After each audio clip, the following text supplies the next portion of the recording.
আপনারা আমাদেরকে সিস্টেম দেখান। সিস্টেম মেনে অভ্যুত্থান হয় নাই। যদি আপনারা আবারও খুনিদেরকে গ্রেফতার করার জন্য, দৃষ্টান্তমূলক শাস্তি নিশ্চিত করার জন্য আমাদেরকে সিস্টেমের দোহাই দেন, আমরা পরিষ্কারভাবে বলতে চাই, যেহেতু অভ্যুত্থান সিস্টেম মেনে হয় নাই, বিচার ব্যবস্থাটাও সেই যে সিস্টেমের জন্য এত বিলম্ব হচ্ছে, সেই বিচার ব্যবস্থাটা দ্রুত নিশ্চিত করতে হবে। আপনারা প্রশাসনের সিস্টেম দেখাচ্ছেন, প্রশাসনের নিয়ম দেখাচ্ছেন, বিভিন্ন অজুহাতে বিভিন্নভাবে এখনো দেশকে অস্থিতিশীল করার ষড়যন্ত্রে বিভিন্ন সেক্টরের মানুষজনই লিপ্ত রয়েছেন।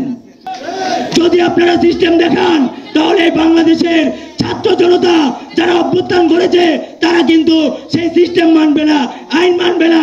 তাই আপনারা সিস্টেমের দোহাই না দিয়ে আমার ভাইদেরকে যারা নরক পিশাচের মতো গুলি করে হত্যা করেছে, কুপিয়ে হত্যা করেছে, তাদের বিচার নিশ্চিত করেন। বাংলাদেশের জনগণকে আইন হাতে তুলে নিতে বাধ্য করবেন না। আপনারা মনে করেছেন আমরা ঘুমিয়ে গেছি, আজকে 100 দিন হয়ে গেছে, 100 দিন পার হয়ে গেছে, কিন্তু আমরা কোনো দৃষ্টান্তমূলক পদক্ষেপ দেখতে পাই না।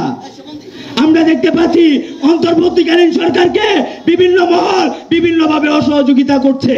যদি পুলিশের বা এই প্রশাসনের এমন স্থবিরতা না থাকতো, তাহলে হয়তোবা আমার আরেক মায়ের কুল খালি হতো না, আমরা আরেকজন ভাইকে হারাতাম না। তাই আমরা স্পষ্ট করে বলতে চাই, হয় স্থবিরতা ভাঙুন, নয়তো দায়িত্ব ছেড়ে দেন। যদি কাপুরুষ হয়ে থাকেন, যদি বুকের ভিতর পাটা না থাকে, তাহলে দায়িত্ব ছেড়ে দেন। আপনাদের বাংলাদেশে দরকার নাই। আপনারা দেখেছেন খুনি হাসিনা, যেই খুনি হাসিনা 16টি বছর শাসন, শোষণ, জুলুম, নিপীড়ন করে এই দেশের মানুষকে জিম্মি করে রেখেছিল। সে ভেবেছিল বাংলাদেশে তার বিকল্প নেই, কিন্তু বাংলাদেশের এই ছাত্র জনতা অভ্যুত্থানের মাধ্যমে বিকল্প খুঁজে নিয়েছে। আপনি যদি আপনার সেই চেয়ারের জন্য মনে করেন আপনি অপরিহার্য, তাহলে আপনি সবচেয়ে বড় ভুল করবেন।